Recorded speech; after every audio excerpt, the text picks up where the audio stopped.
Aguas SB patrocina este espacio.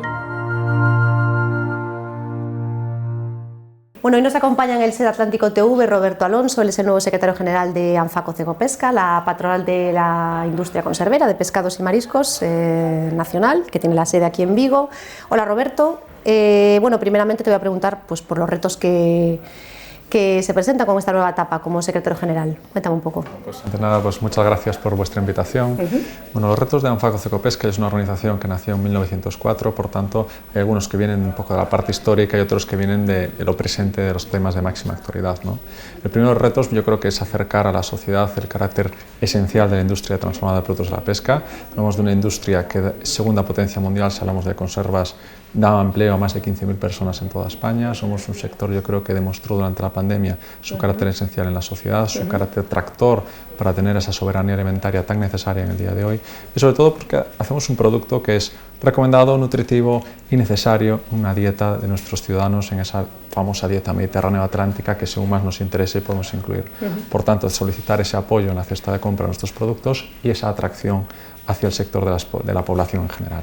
El segundo de los retos hablaríamos de esa defensa público-privada que necesita un sector, que necesita una actividad industrial, ¿no? Hablamos de que nos encontramos en un entorno pues, bastante complejo a nivel internacional, un entorno con muchas amenazas, y entonces tenemos que en esa interlocución pues, con la administración poder encontrar pues, puntos de encuentro en esas normativas que nos pueden ayudar, como por ejemplo unos acuerdos comerciales en la Unión Europea con terceros países bien desarrollados que eviten que terceros países, por ejemplo, que no respeten pues, nuestras normativas puedan llegar a vender sus productos en nuestro mercado, o también, por ejemplo, normativas que ayuden, por ejemplo, al abastecimiento competitivo de materia prima. Y al contrario también, evitar normativas que puedan ir en contra de nuestro consumo, de nuestros intereses. Y aquí ya voy a hacer una petición, yo creo que es general de todo el sector marindustria, que es la reducción o eliminación del IVA a los productos pesqueros en nuestro país.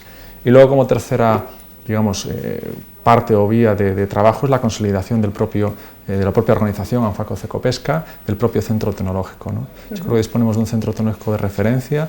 Quizás, esto es muy bueno decirlo también a los vigueses o a toda la gente que se acerque, que sepa que en Vigo hay un centro tecnológico de referencia del mar, 110 personas, 25% doctores, alta cualificación. Tenemos 4 líneas de trabajo, yo creo, alineadas perfectamente con el sector. Hablamos de digitalización, industria 4.0, sostenibilidad y transición verde, biotecnología aplicada a la nutrición, a la farmaindustria y la acuicultura.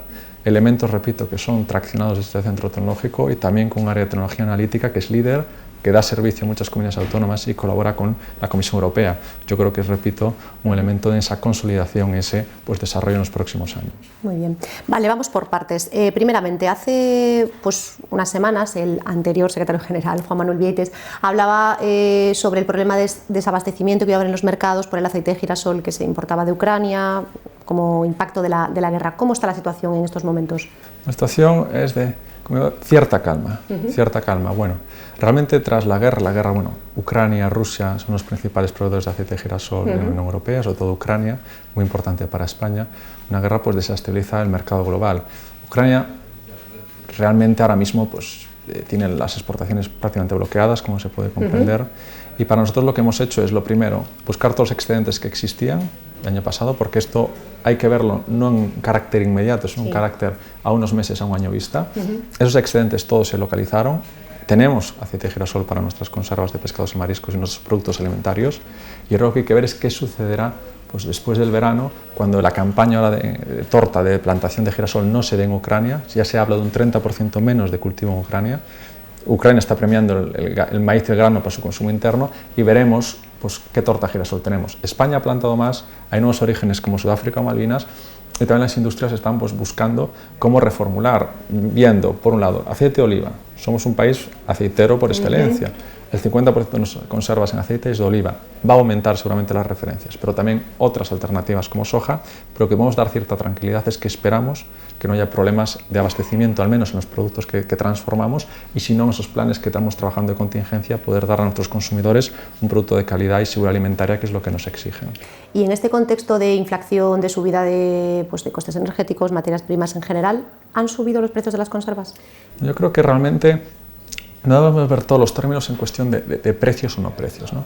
Realmente nos encontramos, durante la pandemia vivimos una crisis de creación de valor, es decir, las industrias tuvieron que ser capaces de producir en condiciones pues muchas veces de entorno precarias, no llegaban los camiones, no salían tus camiones, no sabías si los trabajadores podían venir, si tenías materia prima. Ahora eso ha cambiado. Y ahora por la guerra de Ucrania tenemos un incremento en la energía que todos sufrimos y padecemos, en los combustibles, y luego una inflación posterior que está yendo trasladada en el entorno, ¿no? Entonces el consumidor, ahora el reto es crear valor, pero captar el valor de ese consumidor. El consumidor va a ser un consumidor muy selectivo. En teoría se está viendo a lo mejor cambios en los tickets de compra y ahora tendremos que ser capaces de dar un producto de valor, que ese valor sea percibido por el consumidor y que esté dispuesto a pagarlo. Entonces no es tanto un tema de costes. Estamos viendo, por ejemplo, ciertos cambios ya en el ticket de compra. Estamos viendo, por ejemplo, que los productos preparados y conservas de mariscos están haciendo ciertas disminuciones, porque el consumidor a lo mejor está seleccionando otros productos. Entonces, ahora yo creo que tenemos que analizar cómo ser elegibles para el consumidor, que no va a renunciar a la calidad y ofrecerles un precio competitivo.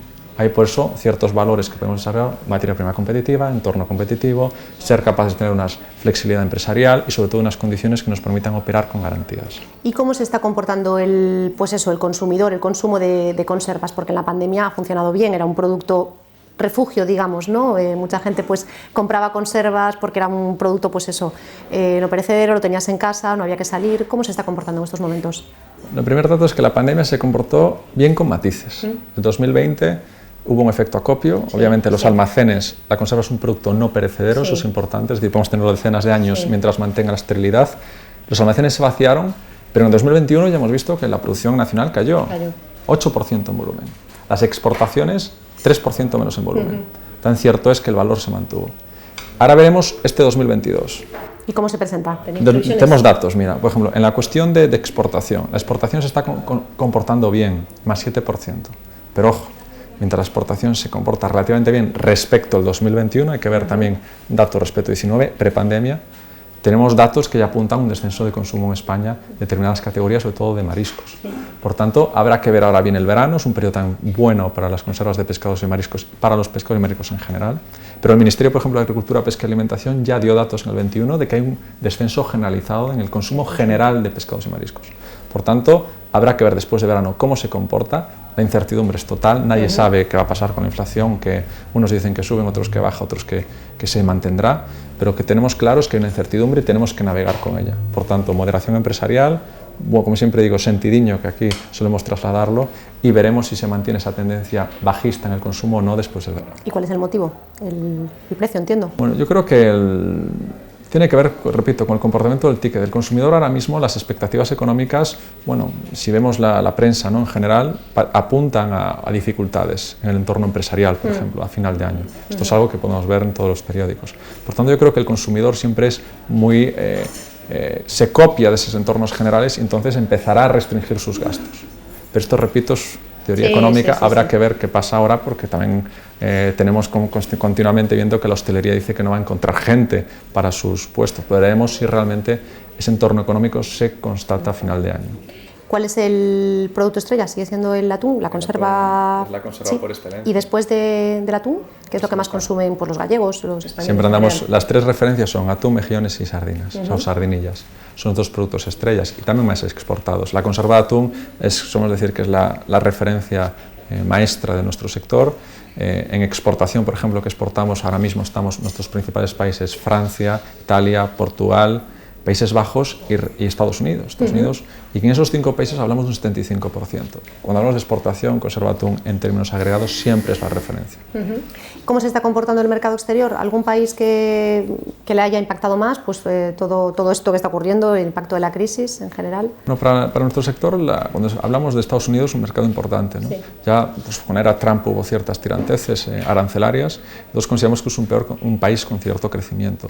Luego también está empezando a aparecer Marruecos, que está tan de moda, como un país que, bueno, nosotros podemos llegar a exportar buenas cantidades a Marruecos. Argelia, que se comentaba, es una cuestión que ya teníamos bloqueada la exportación de conservas de pescado a Argelia. Hay algunos lomos que se exportan, pero no hablamos de valores 2015, 16, 17, que exportamos 2.300 toneladas.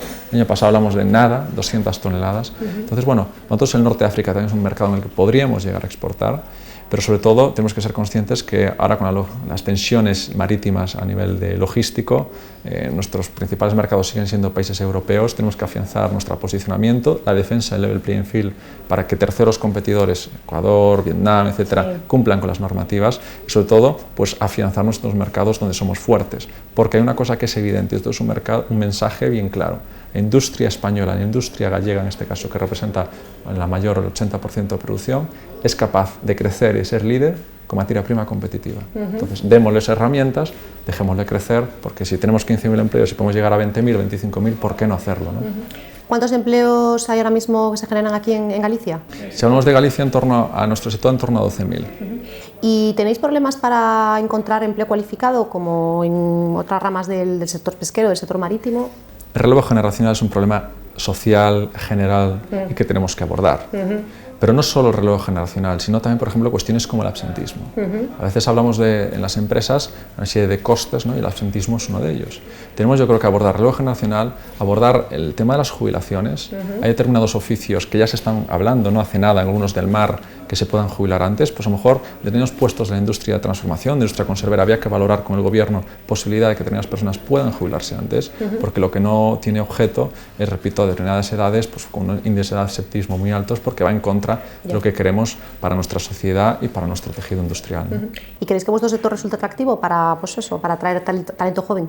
Indudablemente, es un sector con potencial, estamos invirtiendo en digitalización, tenemos una alta tasa de automatización en nuestros procesos, invierte en sostenibilidad y en transición verde, es un sector con un marketing muy potente, es un sector con unas redes comerciales muy interesantes y sin lugar a dudas es un sector que siempre capta talento.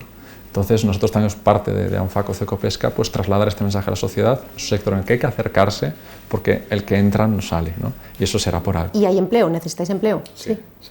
¿Qué necesidades tenéis de puestos de trabajo? Todo tipo de puestos. ¿Sí? Es más, ¿Me pones algún ejemplo? Si podemos hablar desde puestos no cualificados, puestos base de entrada, hasta puestos de ingenieros, por ejemplo, o de expertos en conservación de productos mar alimentarios. Nosotros tenemos, por ejemplo, desde Anfaco con la Universidad de Vigo una cátedra que tenemos un máster en conservación de productos de la pesca.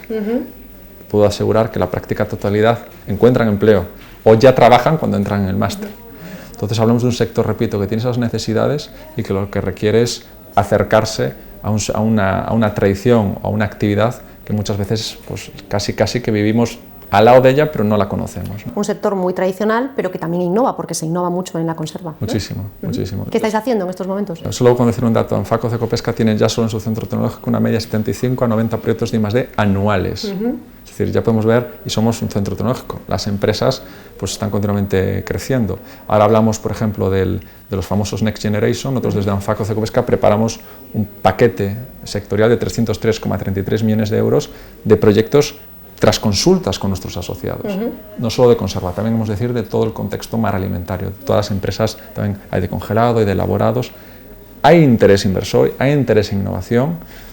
Aquellas personas que tienen la oportunidad de visitar una fábrica, yo creo que se llevan una grata sorpresa de la tecnificación, de la modernización de las fábricas. Hablamos de millones de unidades producidas por día y realmente es increíble ver el ritmo, ¿no?, que se trabaja en una fábrica y lo que están consiguiendo desde España y desde Galicia. Las conserveras hoy en día, aquí en Vigo, las pocas que hay en Galicia, tienen fábricas 4.0, porque parece que cuando hablamos de la fábrica inteligente siempre nos vamos a la automoción, ¿no?, a ese tipo de industria y la industria conservera también tiene mucho que decir ahí, ¿verdad? Sí, bueno, yo no sé si es 4.0, 3.5, 5.0, sí. Pero lo que sí que es cierto, mira, aún la semana pasada tuve la oportunidad de visitar una fábrica, ¿no?, y si no fuese tecnificada sería imposible de producir, repito, millones de unidades al día, con la calidad que estamos obteniendo y con la estandarización que se está obteniendo. Un consumidor tiene una gran seguridad de que va al lineal, compra una conserva y es la calidad idéntica y las garantías idénticas entre productos. Y eso requiere mucha I+D, mucho conocimiento y mucha prueba y error acumulada durante decenas de años, ¿no? Somos líderes en calidad, líderes en diferenciación a nivel mundial y sobre todo en multivariedades, que es decir, de nuestros mariscos que aprovechamos para poner en nuestras conservas. Entonces, yo creo que eso es una garantía, tenemos que la sociedad conozca este hecho y lo más importante, que se acerque, porque hay planes de crecimiento y planes de desarrollo y ahí es donde necesitamos el talento, tanto gallego como internacional. Volviendo un poco al tema del empleo, que te preguntaba antes, ¿cuáles son esos puestos que más os cuesta pues, cubrir o qué necesidades tenéis? Pues, ¿cuánta gente necesitáis contratar y qué tipo de perfiles? Digo, son de todo. Es decir, alguna empresa, obviamente cada empresa tendrá sus necesidades, pero estoy convencido que podemos ver en portales de empleo necesidades desde perfiles, repito, sin cualificación, perfiles más de entrada, como perfiles de ingenieros. Por ejemplo, en la automatización requeremos ingenieros, esto es así. Todos los sectores estamos buscando ingenieros. Sí. Esto también es una necesidad, ¿no?, en esa tecnificación de las industrias. Pero también, por ejemplo, en temas medioambientales, temas de marketing también tan necesarios. A veces, incluso las formaciones ya no solo relacionadas con, no pensemos solo en los aspectos hard, aspectos de conocimiento, sino en los soft, ¿no? Yo creo que también hay un desarrollo, una necesidad muy importante en las formaciones en nuestro país y en Galicia para darles a los nuevos alumnos formaciones en trabajo en equipo, capacidad de interrelación, idiomas que siguen siendo necesarios en nuestros sectores y acercarse también, repito, a un sector que es muy característico y muy propio de nuestra región. Vale, ya para ir acabando, el sector de la alimentación en Galicia en general siempre ha despertado pues apetito inversor. ¿Hay interés por las conserveras, por la industria de la conserva de Galicia? Yo creo que interés siempre ha habido, ¿no? Sí. Es decir, es una pregunta recurrente, ahora tenemos una cierta inversión en algunas empresas.